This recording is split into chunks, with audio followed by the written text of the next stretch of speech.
mais uma vez, muito obrigado. General Enzo, uma honra ter o senhor aqui conosco, General Arruda, os antigos comandantes, né, nossos, né, e também aqui em companhia de amigos e companheiros tão estimados. Né. Vou dividir hoje o palco aqui com o General Galdino, não é a primeira vez, né, Galdino? Isso é ótimo. Sinal que a nossa praça aqui está se tornando pequena, nós temos que interagir mais mesmo, sempre falei isso. Revi hoje já aqui vários amigos e tendo a oportunidade de falar, conhecendo, é sempre uma emoção muito grande. Eu não tenho me despedido em lugar nenhum. Eu acho que eu prefiro me apresentar de novo depois. Depois do 8 de agosto eu me reapresento.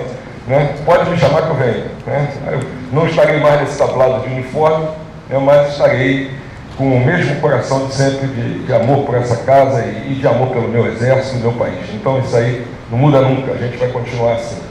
E pode ter certeza que toda vez que me convidar, eu vou aceitar o convite, tá bom? Já tem um aí para outubro, não é isso? Convite aceito, tá bom? Nós temos como tema aqui no ciclo de estudo estratégico essa questão das tecnologias disruptivas, com especial atenção para a inteligência artificial. Eu me recordo aqui de vários ciclos de estudos estratégicos realizados nesta escola que lançaram as bases para avanços significativos no Exército. Me recordo quando discutimos aqui proteção de infraestruturas críticas, quando ninguém falava disso. Me recordo quando nós falamos de defesa cibernética, quando isso era um termo muito difícil de materializar.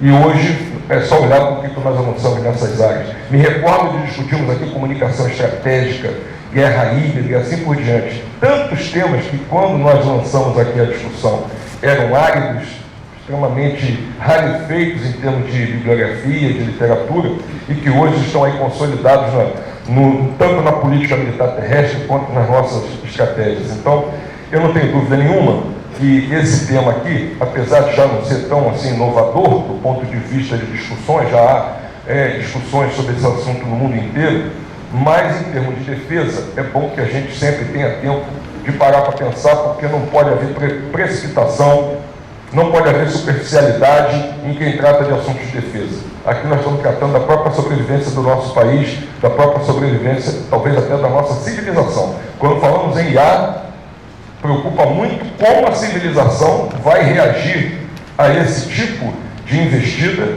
de modo correto. De que maneira nós vamos nos apropriar desse tipo de tecnologia, de ferramenta, de uma maneira a avançar a civilização, ao invés de termos uma ameaça muito firme a tudo aquilo que constituiu a própria história da humanidade. Então, é um tema da maior relevância. Muitas iniciativas já vinham ocorrendo na instituição Exército Brasileiro no que diz respeito à aplicação dessa tecnologia, dessa solução tecnológica. Só que iniciativas sem nenhuma sistematização. Eram muitas vezes produzidas de baixo para cima, provocadas por interfaces, por intercâmbios, interrelações que proporcionavam visões a determinados setores do Exército para que isso fosse desenvolvido. Desde um simples chatbot, como é o caso de termos na própria comunicação social do Exército, o MAX, né? Um chatbot lançado em 2019, até mesmo soluções outras aqui, como o laboratório de IA no Instituto Militar de Engenharia, algo muito mais sofisticado. Então, essas iniciativas foram se reproduzindo e nós sentimos a necessidade de lançarmos algo mais sistemático e, para isso, existe o Estado-Maior do Exército. Qual é o papel do Estado-Maior do Exército? Elaborar a política militar terrestre, elaborar o planejamento estratégico do Exército e orientar a Força Terrestre no que diz respeito ao seu preparo e emprego. Esse é o papel do Estado-Maior. Então, se nós temos um tema sendo debatido, discutido, sendo até mesmo adotado pela instituição de maneira sistemática, nos cabe sistematizar por meio de políticas, diretrizes e orientações. E nos lançamos, então, a elaborar diretriz estratégica de inteligência artificial para o Exército Brasileiro há mais de um ano. Isso foi em maio do ano passado. Eu assumi o M em abril, esse documento já vinha sendo discutido, e em maio, então, nós publicamos. Antes mesmo de ter algo no Ministério da Defesa. Antes mesmo de termos um documento do governo brasileiro. Não tínhamos. Do governo já temos. Da defesa, não temos. A defesa acaba de criar um grupo de interforças para discutir esse assunto. Ainda bem que o Exército já tem aí um ano de contribuição para esse esforço conjunto para tratarmos desse tema, porque temos avançado bastante por conta disso. Eu me faço acompanhar aqui também do General Sabá. O General Sabá é o segundo subchefe do Estado-Maior do Exército que trata de toda a temática relacionada à informação, em todos os seus aspectos. E isso nos permite uma visão bastante integrada do problema, porque cabe à sua subchefia tratar de defesa cibernética, de guerra eletrônica, de inteligência, de comunicação estratégica e, obviamente, agora da inteligência artificial. Então, é dessa maneira que eu vou percorrer aqui a minha apresentação. Obviamente, não sou um especialista da área, como chefe de Estado-Maior do Exército, meu papel aqui é dar a visão da política militar terrestre. Temos especialistas para isso, e ser depois seguido aqui pelo General Galdino me dá tranquilidade que, caso deixe muitas lacunas aqui, elas serão totalmente preenchidas pelo nosso comandante do INE, não é isso? Então vamos em frente. Essa é uma realidade que impacta todos nós. Eu faço essa imagem de baixo aqui do canto inferior esquerdo provocativa, porque aquilo ali são cadetes de cavalaria no pátio da Academia Militar das Agulhas Negras. Para quem não é familiarizado com o Exército, nós temos muita brincadeira com a cavalaria. Cavalaria é uma arma que tem certas tradições, certa característica, né? E dificilmente alinhar o camarada que monta a cavalo com aquelas botas elegantes ali com um tema como inteligência artificial parece algo óbvio. Mas isso mudou. Hoje os cavalarianos são extremamente tecnológicos. Os meios que eles dispõem são bem mais sofisticados do que possamos imaginar. Mas é interessante ver, só tem dois cadetes conversando, prestando atenção ao outro. São os dois lá do canto superior esquerdo. O restante está cada um interagindo com esse smartphone aí. E outras imagens mostram claramente isso. Um campo de batalha digitalizado, interconectado, cheio de interferências tecnológicas para produzir os efeitos necessários. E as outras imagens aqui falam por si só, né? Hoje, eu acho que o grande resumo dessa imagem inferior direita aqui é isso. Quem é o protagonista da cena, né? De quem parte a iniciativa? Quem é sujeito, quem é objeto naquela relação ali? Cada vez mais difícil definir isso. E essa é uma das grandes características do mundo interconectado. Nós perdemos aquela primazia do difusor de conhecimento e de informação em determinados órgãos e determinadas pessoas. Isso acabou. Hoje, qualquer um de nós é simultaneamente ocupante desses diversos papéis. E basta apertar uma tecla do seu smartphone com determinado vídeo, com determinado áudio, com determinado texto, com determinada foto, e ele está colocando informação para o mundo. Então, o disparo dessa arma é tão ou mais perigoso que o disparo de uma arma de fogo. E é isso, eu me dedico de vez em quando também a tentar lançar luzes sobre o nosso pensamento acerca dessa modernidade, e nós éramos muito reféns da terminologia aí do mundo VUCA, volátil, incerto, complexo e ambíguo. Toda palestra que a gente ia estava lá, mundo VUCA para cá, mundo VUCA para lá, depois surgiu o mundo BANI, frágil, ansioso, não linear e incompreensível, né, também. Para mim não interessa muito, porque toda vez que eu leio algo sobre o mundo VUCA ou sobre o mundo BANI, eu tenho vontade de pedir para a reserva mais cedo, né?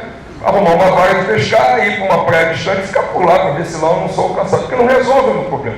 Constatar a volatilidade, a incerteza, a complexidade, não me dá instrumentos como decisor numa instituição de Estado como o Exército para adotar postura realmente proativa, um posicionamento de fazer algo e não simplesmente constatar algo. Nós não podemos ser simplesmente objeto da observação, nós temos que ser sujeito disso. O que pode ser feito?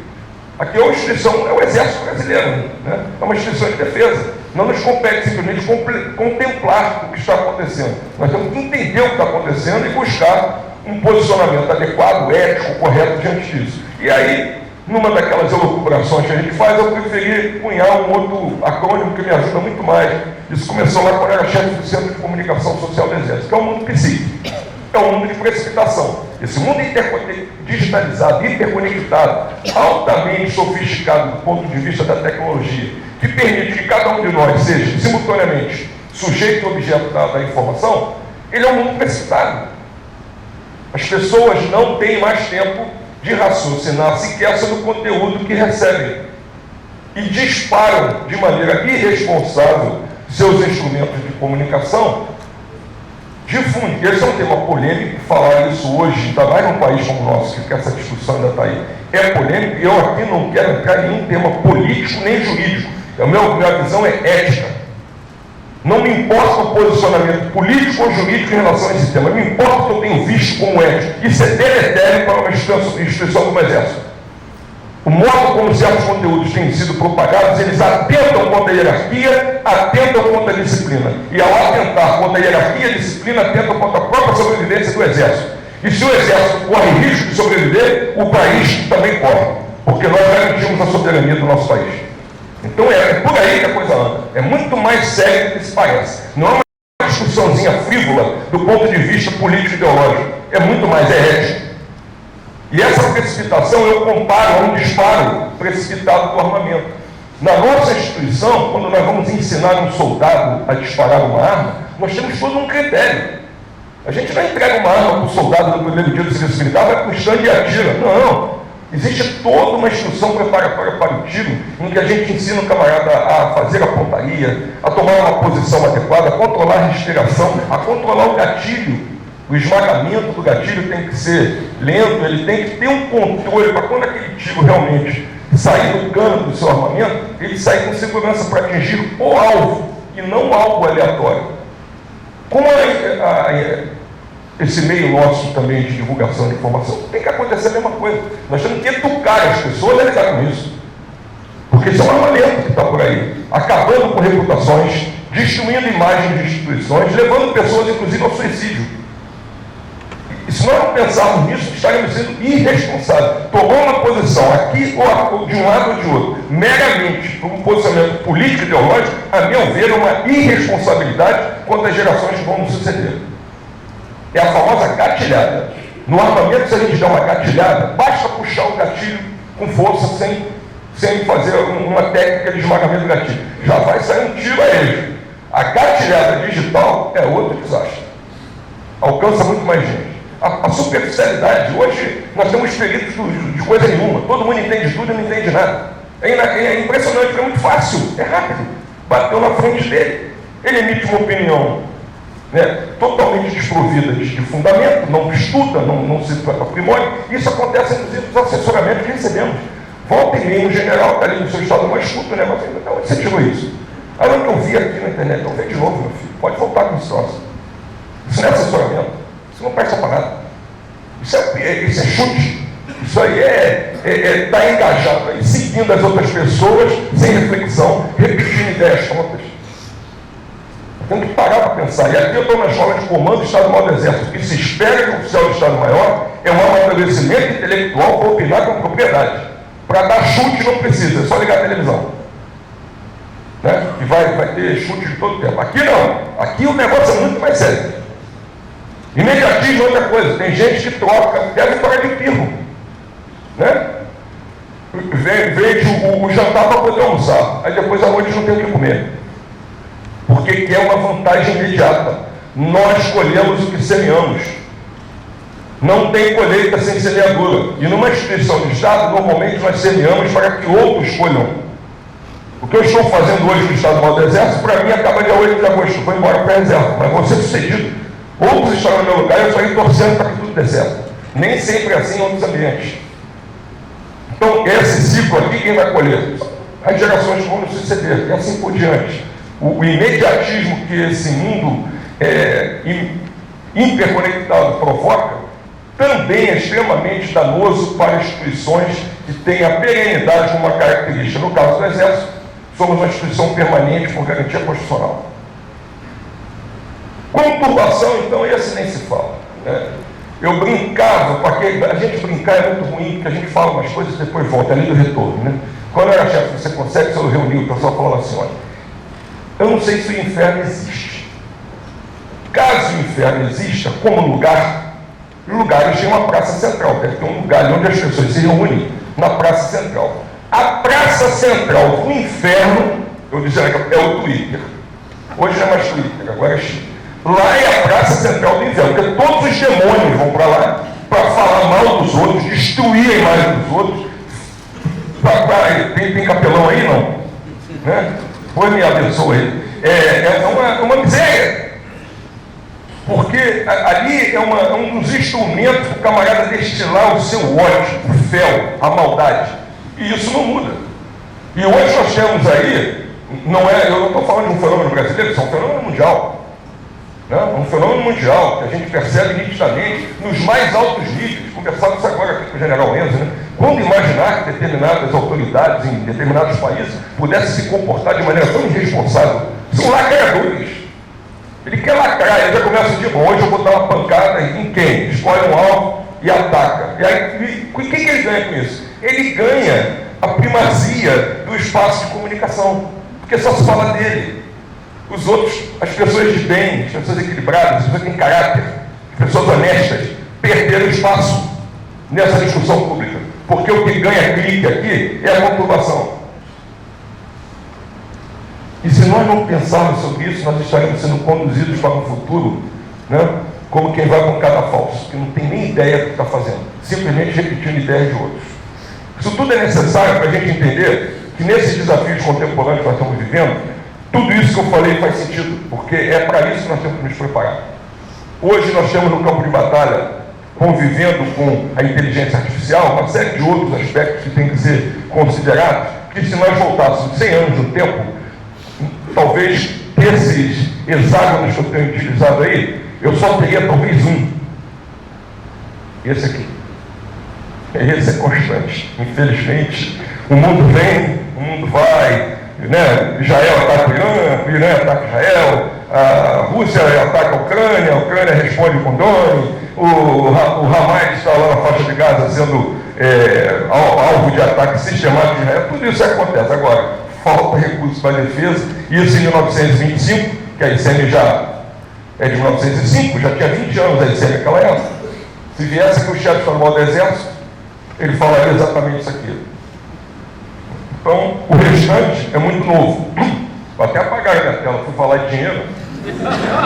Alguém lá em Brasília soube, apaga a tela desse chefe do Exército. Então, esse é um problema sério, né? Porque isso tudo impacta o nosso planejamento, a nossa visão de futuro. O nosso então, precisou elaborar uma diretriz para tratar disso, como eu falei. E com esses tópicos que eu vou passar assim, de uma maneira bastante rápida, não vou me aprofundar em detalhes, porque isso é um documento aberto. É um documento aberto na rede, na internet, faz parte da consulta de qualquer um, a diretriz estratégica do Exército para a inteligência artificial. Nós, primeiro, temos que reconhecer, fazer aí um exercício de situação, de se posicionar, o que está sendo impactado pela inteligência artificial em termos de defesa. Basicamente, aqueles temas que estão ali tratados, né?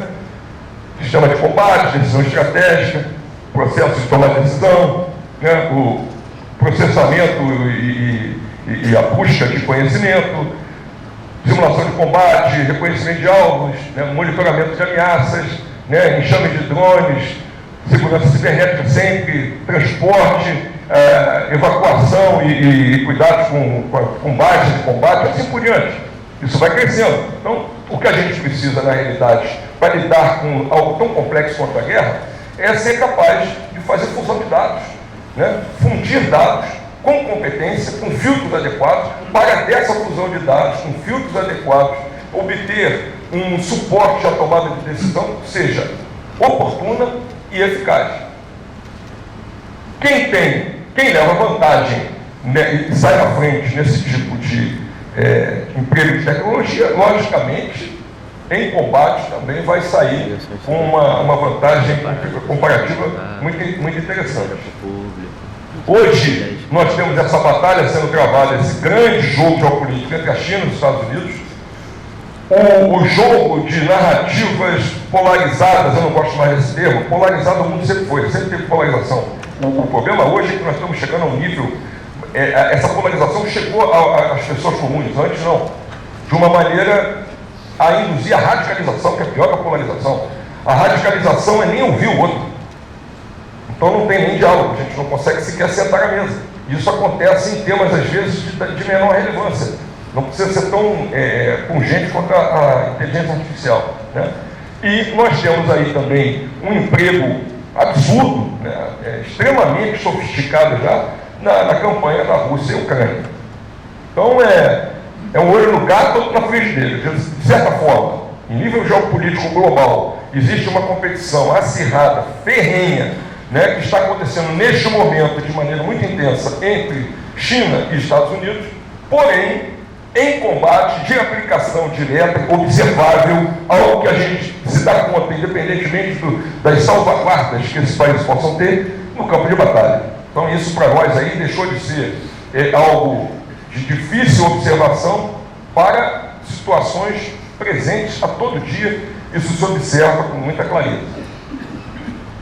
A OTAN tem um protocolo que foi lançado, veja que é tudo muito novo, né? Esse documento é de maio de 23, tem 2 anos, em que é um documento não classificado, né, acesso liberado, em que se apresenta ali uma série de orientações também, protocolos, né, acerca da aplicação da inteligência artificial. Quando um documento desse é liberado, ele não é classificado, é para induzir algo. Porque se ele fosse, quando tivesse temas que não devessem ser de domínio público, obviamente ele seria classificado. O que está não classificado é aquilo que é para também nos restringir os atores que não fazem parte disso. E do ponto de vista ético, isso é muito importante, que uma vez que o clube se fecha, quem está fora não entra. Nós temos que ter acesso a esse tipo de tecnologia. Você vai falar sobre isso, né, Rogério? O clube fechou, a dificuldade se torna exponencial. Por isso que é importante nós termos documentos não classificados.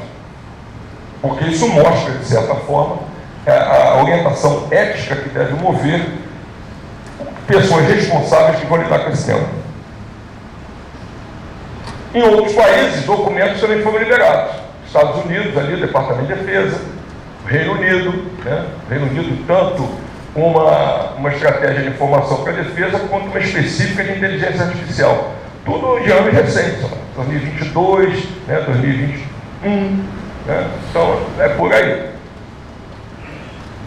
E como que o próprio documento do Reino Unido define essa questão da inteligência artificial, né, como uma família de tecnologia de amplo emprego, de propósito geral, né, e que permite com que equipamentos, com que máquinas performem, né, realizem tarefas que são normalmente requisitadas de humanos, né, e inteligência biológica, inteligência natural. Então, é interessante que a gente tenha sempre essa percepção do que o homem tem que fazer, o ser humano tem por responsabilidade num sistema como esse. E é lógico que a capacidade que nós temos de processar informação é extremamente limitada. Quando a gente conta com instrumentos dessa natureza, aí sim se potencializa e, de maneira nem potencializa, se torna incontrolável o que essa tecnologia é capaz de nos proporcionar. Aí vem.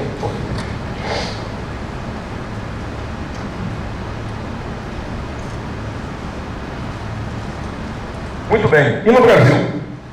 Iniciativas têm surgido, houve uma discussão, a discussão está aberta também no Congresso Nacional, iniciativas foram tratadas. O Ministério da Ciência e Tecnologia lançou aquela estratégia brasileira de IA em julho de 21, e esse documento IA para o bem de todos, que não tem nenhum ano ainda. É de julho do ano passado. Portanto, a diretriz do Exército é anterior a essa, porque é de maio.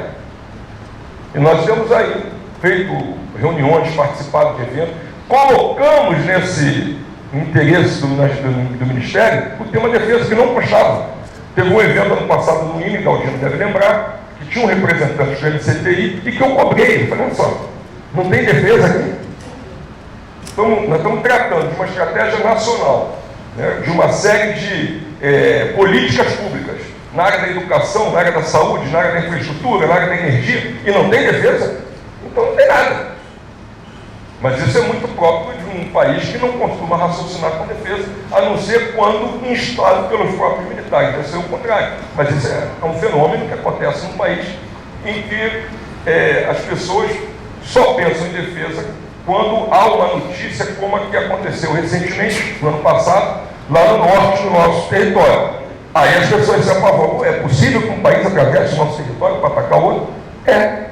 E aí o que vocês vão fazer? Nós vamos fazer, o país tem que se defender. Nós fizemos um esforço tremendo, diga-se de passado, não indenizado, hein? Não indenizado.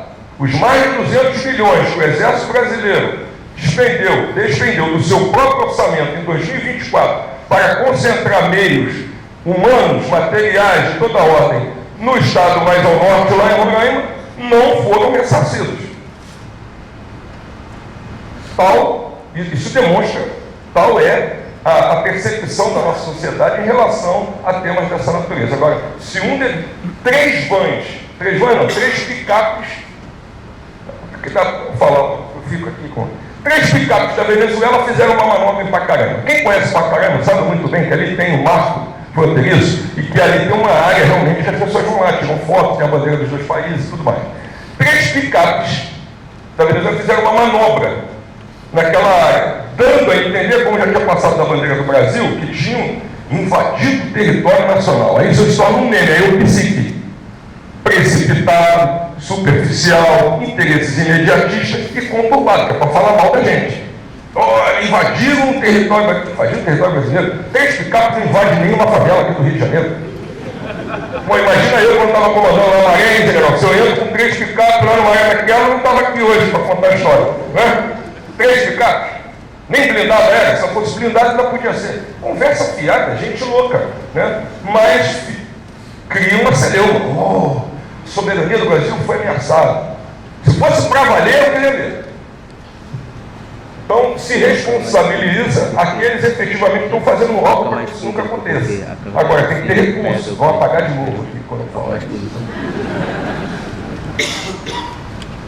No Brasil, então, continuando, o governo criou esse grupo para coordenar o plano de inteligência artificial, veja a data, 12 de maio.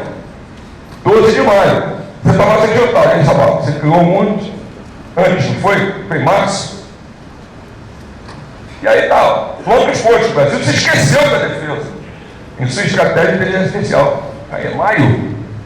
Nós tivemos que cobrar, não. E aí, tem defesa nesse plano? E aí vem o papel do M que eu já falei. O Estado-Maior do Exército é composto de várias subchefias, no sentido do horário ali. Né? Cada subchefia, não vou ler isso, né? Mas está à disposição, cada subchefia do Estado-Maior do Exército é responsável por uma grande área temática. Então, e são 7 subchefias, e ao EPEX, que é o Cristóvão do Escritório de Projetos, cabe os projetos estruturantes da transformação da força. Tá? Temos aí o vice-chefe, obviamente, coordena as subchefias, e temos um gabinete para o trabalho próprio do órgão enquanto organização militar.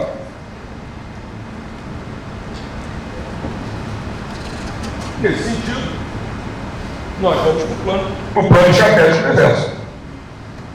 As pessoas vêm elaborar no plano já consta. Um dos objetivos é o 6º, aperfeiçoar o sistema de informação e de comando e controle do Exército. Isso é o objetivo do Exército. Esse documento também é não classificado, é um documento ostensivo. O único que não é ostensivo é o precificado. O orçamentado é restrito. Nós temos esse mesmo documento na versão orçamentada. Esse não pode ser de acesso público porque nos colocaria em uma situação muito vulnerável.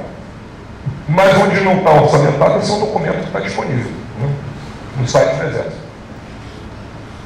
Desdobrando o objetivo, nós temos estratégias com ações e iniciativas e o período de execução. Então, desdobrando o objetivo 6º, nós temos a estratégia 6.1, aperfeiçoamento do sistema de informação do Exército, com 2 ações: aperfeiçoar a gestão de dados e aperfeiçoar a estrutura de suporte, que é outro desafio enorme.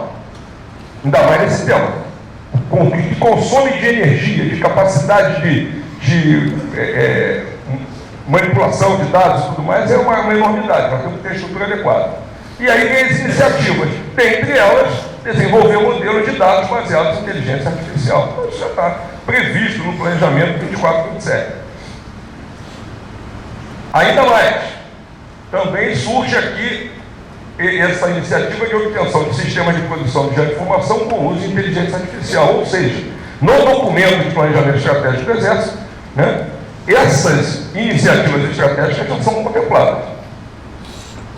E, no plano estratégico, nós temos um anexo que coloca as tecnologias de interesse e as linhas de pesquisa. Está lá contemplada a inteligência artificial, sistemas de informação, confusão de dados, em todas as linhas de pesquisa de interesse para nós, para tratar dessa temática. Ou seja, documentos, planejamento, não falta. Nós temos aqui, agora, partir para um passo além, que é o mais relevante, que é entregar concepções. Nós temos, claro, são sempre passíveis de aprimoramento. Agora mesmo nós já estamos trabalhando no ciclo 28 e 31. O próximo ciclo quadrienal do planejamento estratégico do Exército é o que vai de 28 a 31. Já começamos a trabalhar nele. Pode alterar esse próprio plano? Pode também, é possível. Cada ano se faz uma revisão. Se não for algo assim totalmente fora de propósito em termos econômico-financeiros, também é possível ser feito. Tá? Está aí. E aí, então, lançamos a nossa diretriz no ano passado, que é um documento aberto, como já disse, e que as principais linhas aqui eu vou mostrar também de uma maneira resumida. Nós apresentamos o nosso conceito, o conceito da IA, que consta nesse documento, que é o conceito que tem sido adotado pelo Exército, é esse. Mas e o Grupo Interforças da Defesa pode mudar isso? Pode. Vai ser uma vírgula, vai ser uma palavra para cá, para lá, e nós vamos nos adaptar. Somos disciplinados. Se a defesa tiver uma compreensão mais abrangente, diferente da nossa, a gente adota essa outra. Esses documentos não são inflexíveis. Né? É isso. Sistema de processamento computacional de informações e conhecimentos que pode, para um determinado conjunto de objetivos definidos, de acordo com os níveis de autonomia determinados pelo Exército, é fundamental, fazer previsões, indicar recomendações ou tomar decisões que influenciam ambientes reais ou virtuais. É o que consta lá. Em termos de finalidade, premissas e objetivos, então está lá. A finalidade é estabelecer as orientações estratégicas, é o que cabe ao Estado-Maior, né? Para a implantação e o uso da IA no Exército Brasileiro alinhadas à política de informação. E aí, quando nós olhamos para a inteligência artificial, nós percebemos interfaces que são próprias do próprio Exército. O Exército é uma instituição cujas relações nacionais são muito abrangentes. Nós nos relacionamos com os três poderes, seja em nível federal, estadual ou municipal.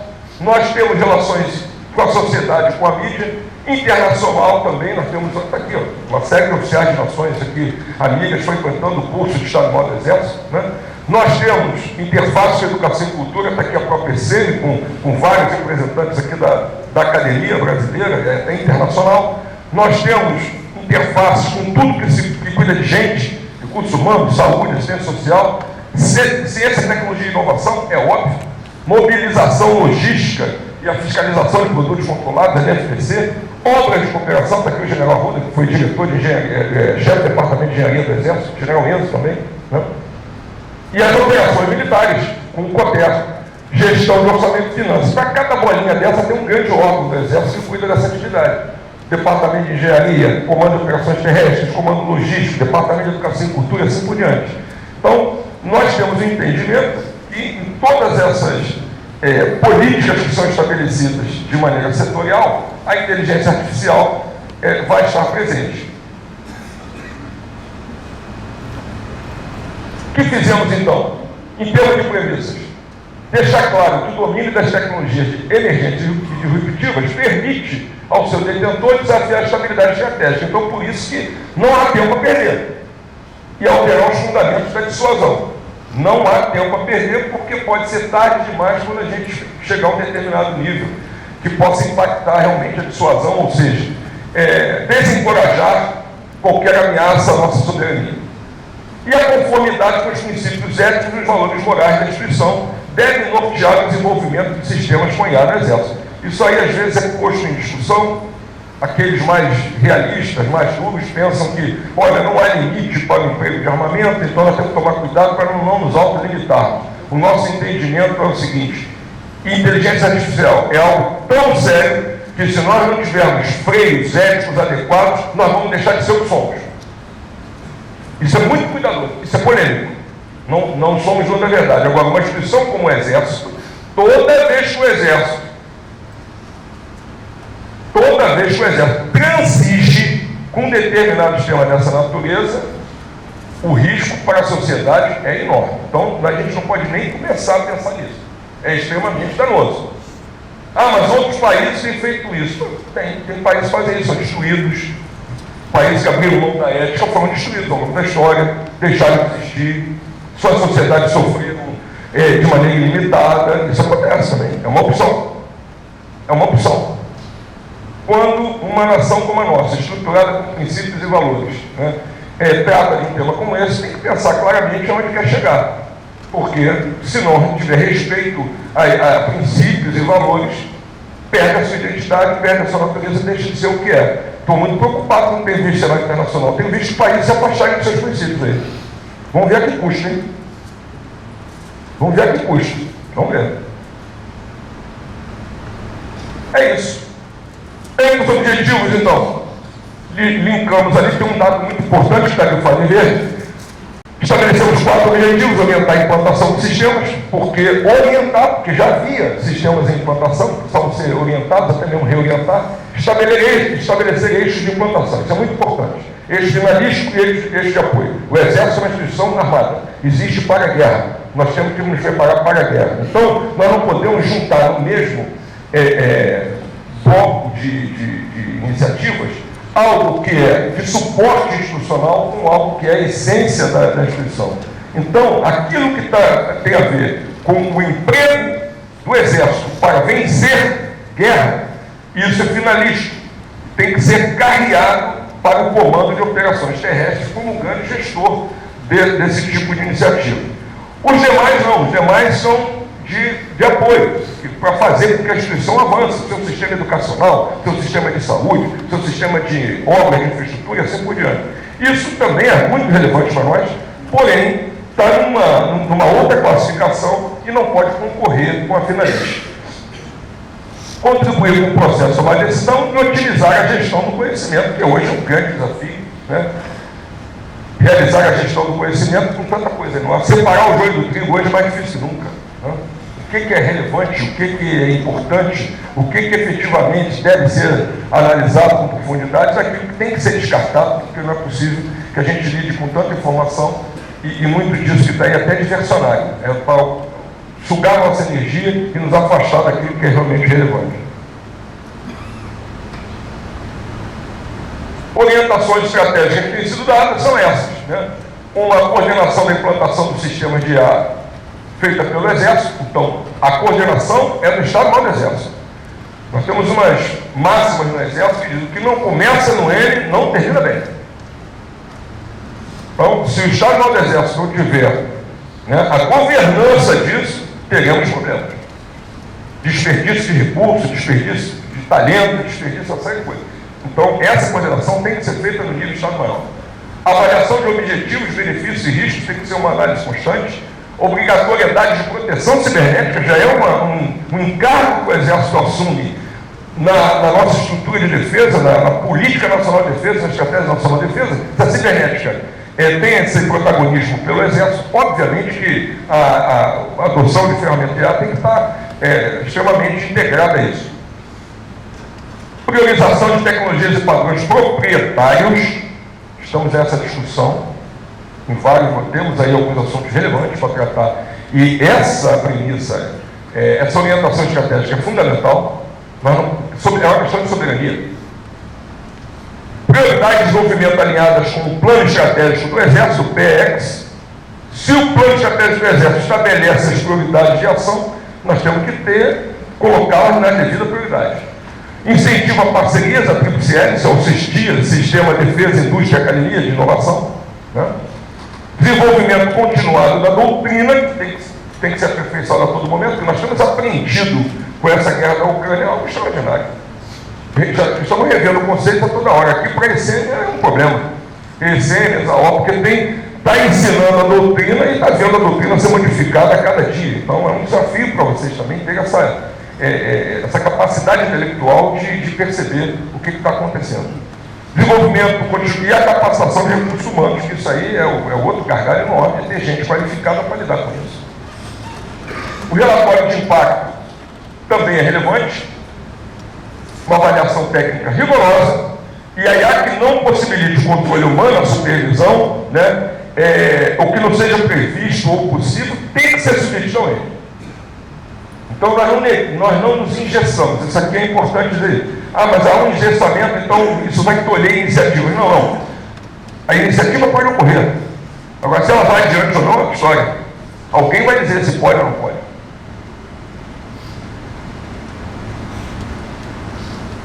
É isso. Essa é a visão. Escolher, organizar, integrar e analisar são instrumentos que a IA vai nos proporcionar um avanço significativo. Mas informação e conhecimento não substituem a decisão. Não é isso que se quer. Não é isso que se preconiza. Se preconiza é isso aqui. É muito mais complexo. É como que a inteligência artificial vai se integrar doutrinariamente a todo esse complexo de sistemas que já são operados no campo de batalha. Não é imaginar que nós vamos ter ali não é ficção científica, é o real. Temos um controle de risco sobre isso, que já é dentro da nossa doutrina de controle de risco, não é nada novo.